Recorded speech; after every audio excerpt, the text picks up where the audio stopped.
Kwa niaba ya Dr. Samia Suluhu Hassan, Rais wa Jamhuri ya Muungano wa Tanzania na serikali nzima, napenda nianze kwa kutoa pole kwa Kanisa Katoliki Tanzania na ulimwenguni kote, Wakristo wa Katoliki, ndugu, jamaa na Watanzania wote kufuatia kifo cha Baba Mwadhama Polycarp Kardinali Pengo kilichotokea tarehe 19 Februari 2026.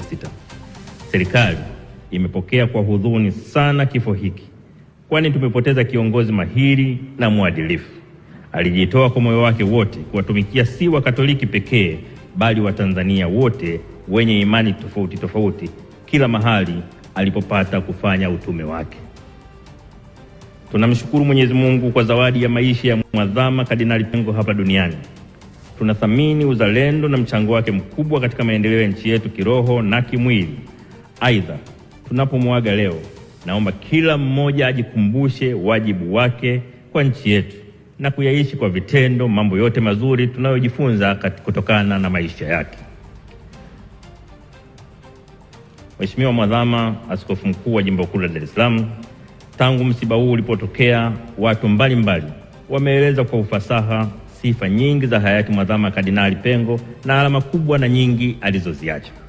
Katika maombelezo haya, naomba mniruhusu nami niseme mambo matatu kati ya mengi tunayojifunza kutoka katika maisha ya Mwadhama Kardinali Pengo kama ifuatavyo.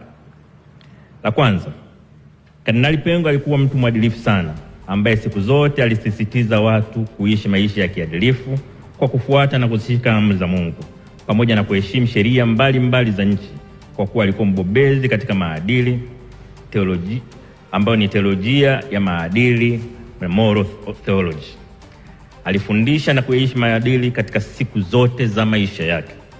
Pili, katika maisha yake ya kichungaji, Kardinali Pengo alionyesha bidii ya kitume na nidhamu ya kichungaji, kina cha maisha ya kiroho, utu, wema na uaminifu usiotetereka kwa Injili na imani thabiti kwa Mungu wake.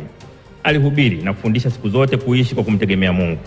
Tunaona hata alipopata changamoto za kiafya hakutetereka, bali alizidi kusimama imara akimwamini na kumtegemea Mungu. Tatu, alipenda sana maendeleo ya watu na ustawi wa jamii. Alikuwa kiongozi aliyejitoa bila kujibakiza katika kuinua hali ya maisha na kuwaletea maendeleo wa Tanzania. Alifanya jitihada kubwa katika upatikanaji wa huduma mbalimbali za jamii, hususan elimu, afya, maji na huduma kwa wenye mahitaji maalum, hasa watoto yatima, wenye changamoto za kimaumbile na wajane.